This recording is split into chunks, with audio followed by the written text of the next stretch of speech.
राहुल मेहरा 84 साल का एक सफल कॉरपोरेट मैनेजर था। मुंबई की एक ऊंची बिल्डिंग के 21वें माले पर उसके फ्लैट से समंदर साफ दिखता था। हर सुबह कॉफी के कप के साथ वह वही दृश्य देखता और सोचता, मैंने सब कुछ पा लिया है। पर राहुल की इस चमकती दुनिया के पीछे एक कोना हमेशा खाली था। उसकी माँ। 5 साल से उसने माँ को नहीं देखा था। फोन पर कभी कभार बात होती और वो भी सिर्फ हाँ माँ सब बढ़िया है तक सीमित। कभी वह एक छोटा सा गांव हुआ करता था जहां राहुल पला बढ़ा था। झारखंड के एक कोने में बसा पाटीपुर। मिट्टी की खुशबू, माँ की बनाई सरसों की सब्जी और पिता की पुरानी किताबों से भरी अलमारी, ये सब अब उसकी स्मृतियों का हिस्सा मात्र थे। एक दिन ऑफिस से लौटते समय राहुल को सोसाइटी के गार्ड ने एक चिट्ठी थमाई। सर, ये आपके नाम आई है। किसी पाटीपुर से? राहुल ने हैरानी से चिट्ठी देखी। आज के जमाने में चिट्ठी? उसने धीरे धीरे खोलकर पढ़ना शुरू किया। मेरे बेटे राहुल, जब तू ये चिट्ठी पढ़ रहा होगा तब शायद मैं इस दुनिया में नहीं हूं। तुझे रोके बिना जाने का मन नहीं कर रहा था, लेकिन एक माँ जानती है कब बेटे को अकेला छोड़ देना चाहिए ताकि वह खुद रास्ता ढूंढ सके। बेटे, जब तू छोटा था तेरी हंसी मेरी दुनिया थी। तू जब गिरता था मैं दौड़ कर आती थी। अब तू बहुत बड़ा हो गया है, तुझे गिरने नहीं देती तेरी सफलता। लेकिन क्या तू अब भी खुश है? एक बार आकर मेरी मिट्टी को छू लेना बेटा। वो आंचल जो तुझे धूप से बचाता था अब सिर्फ इंतजार कर रहा है तेरे आखिरी आलिंगन का। माँ। राहुल की आंखें भर आईं। हंसी, दौलत, सफलता सब कुछ पास था, लेकिन माँ की गोद नहीं थी। अगले ही दिन राहुल ने ऑफिस से छुट्टी ली और झारखंड के लिए ट्रेन पकड़ ली। स्टेशन पर उतरते ही उसे वो बचपन का स्टेशन दिखा जहां कभी वह माँ का हाथ पकड़े खड़ा होता था। गांव के रास्ते अब पक्के हो चुके थे, लेकिन उसकी माँ का घर वैसा ही था।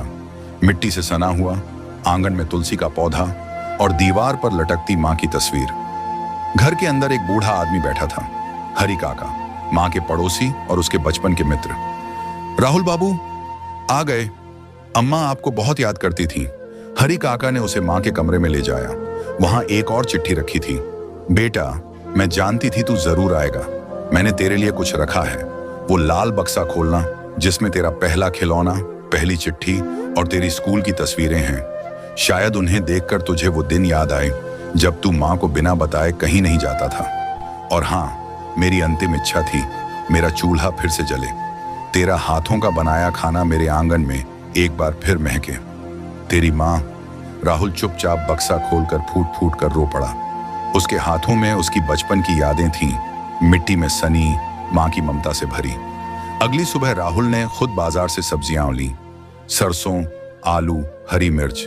माँ के पुराने चूल्हे में लकड़ियां रखी। माचिस जलाकर चूल्हा सुलगाया। धुएं से उसकी आंखें जलने लगीं, लेकिन उस धुएं में उसे माँ की गोदी की खुशबू आई। जब खाना तैयार हुआ, वही सरसों की सब्जी, वही चावल उसने थाली में परोसा, तुलसी के सामने रखा और धीरे से कहा, माँ, खाना तैयार है। मानो उस क्षण हवा ने एक कोमल स्पर्श किया हो।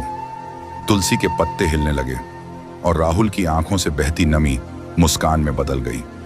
राहुल ने कुछ महीनों के लिए गांव में रहकर माँ का घर ठीक करवाया। हरि काका के साथ बैठकर बातें की, पुरानी किताबें फिर से खोली और माँ की चिट्ठियां एक एक कर पढ़ी, जैसे कोई अधूरी कहानी हो जो अब पूरी हो रही थी। फिर एक दिन उसने तय किया, हर साल 1 महीना वह इस घर में रहेगा, इस आंगन में चूल्हा जलाएगा और माँ को बताएगा कि उसका बेटा अब सिर्फ सफलता के पीछे नहीं भागता, अब वह जड़ें भी पहचानता है।